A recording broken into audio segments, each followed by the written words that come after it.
Revenons à présent sur la fusillade de la Reinerie. Lundi à 21 h dans ce quartier sensible de Toulouse, un homme a été tué et 7 autres blessés, dont 2 grièvement par au moins un tireur, dissimulés sous une burqa avec une mitraillette cachée dans une poussette. Apparemment un règlement de compte sur fond de trafic de drogue. 2 jours après, prenons un peu de recul sur l'événement et tentons de comprendre si le grand banditisme s'installe à Toulouse. Thierry Colombier, bonsoir. Bonsoir. Vous étudiez le crime organisé depuis des années et avez écrit plusieurs ouvrages sur la question. La méthode employée lundi soir à Toulouse est inédite. Un cap a-t-il été franchi ? Alors, elle est inédite par le mode opératoire et effectivement le fait que le tueur porte une niqab. Je dois rappeler quand même que dans les années 70 et les années 80, il y a eu des modes opératoires similaires où le tueur était déguisé soit en religieuse, soit en infirmier, soit en curé même.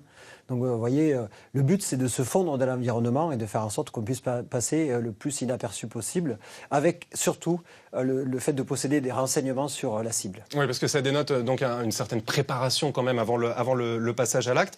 D'ailleurs, ce soir, toujours aucune interpellation ou garde à vue dans le cadre de cette affaire. Certes, Toulouse n'est pas Marseille ou la banlieue parisienne, mais est-ce que le grand banditisme revient ou se développe sur la ville ? C'est pas que le grand banditisme se développe, c'est-à-dire qu'aujourd'hui on assiste à une atomisation en fait des lieux de consommation et de distribution de drogue. Il faut rappeler quand même que le marché de la drogue a été estimé à 3 milliards d'euros en France pour 2010.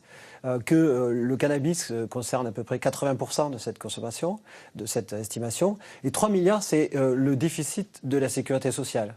C'est la moitié à peu près de la valeur des exportations en armes. Donc c'est quelque chose de très important, avec aujourd'hui estimé 250 000 trafiquants qui sont sur le marché de la drogue. Donc une économie souterraine. C'est une économie très importante. Très importante. Donc, forcément, le grand banditisme, avec des structures organisées, va se complaire dans le trafic de drogue. Comment y faire face ? C'est le maire de Toulouse qui dit ne pas avoir les moyens, il en appelle à l'État. On l'écoute et je vous demande, Thierry Colombier, de réagir juste après.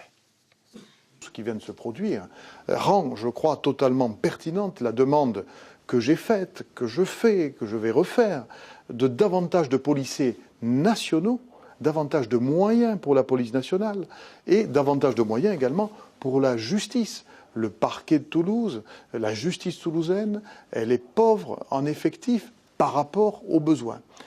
Toulouse est vraiment moins bien dotée que les autres villes à ce niveau-là ? Bon, écoutez, vous savez, le plus de policiers, ça fait 40 ans que ça dure, depuis que Nixon a tapé sur la table en 70 et qu'on a changé la loi et que la loi s'est durcie. Et le fait qu'il y ait de plus en plus de policiers n'empêche pas la croissance exponentielle de la consommation et du trafic.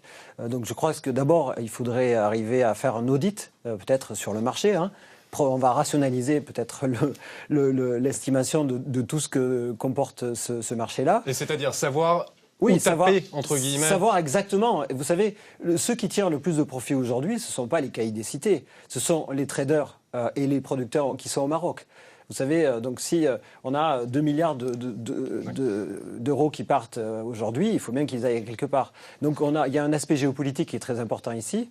Et je crois que d'abord, il faudrait aussi qu'on connaisse le sujet. Or, le problème, c'est qu'on ne connaît pas le sujet en France.